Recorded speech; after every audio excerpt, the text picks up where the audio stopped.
How to make a payment using Barclays app. First of all, open the Barclays app and log in using your passcode or biometrics. Once you are on the home screen, tap on Pay and Transfer at the bottom of the screen.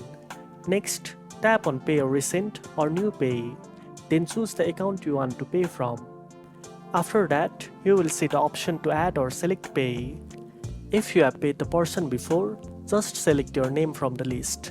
But if it's a new payee, tap Add New Payee. Choose whether it's a person or a business and then enter your name, sort code and account number. Tap Continue when you are done. Enter the amount you want to send and add a reference so both you and the receiver can identify the payment. Next, choose whether you want this to be a one-off payment or a standing order.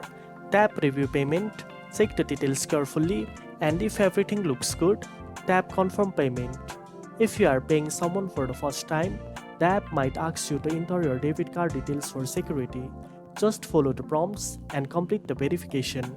After verified, your payment will be sent right away and you will see a confirmation screen once it's done. Now you know how to make a payment using the Barclays app. If you found this video helpful, don't forget to like, share and subscribe for more banking tips. Thanks for watching and I'll see you in the next one.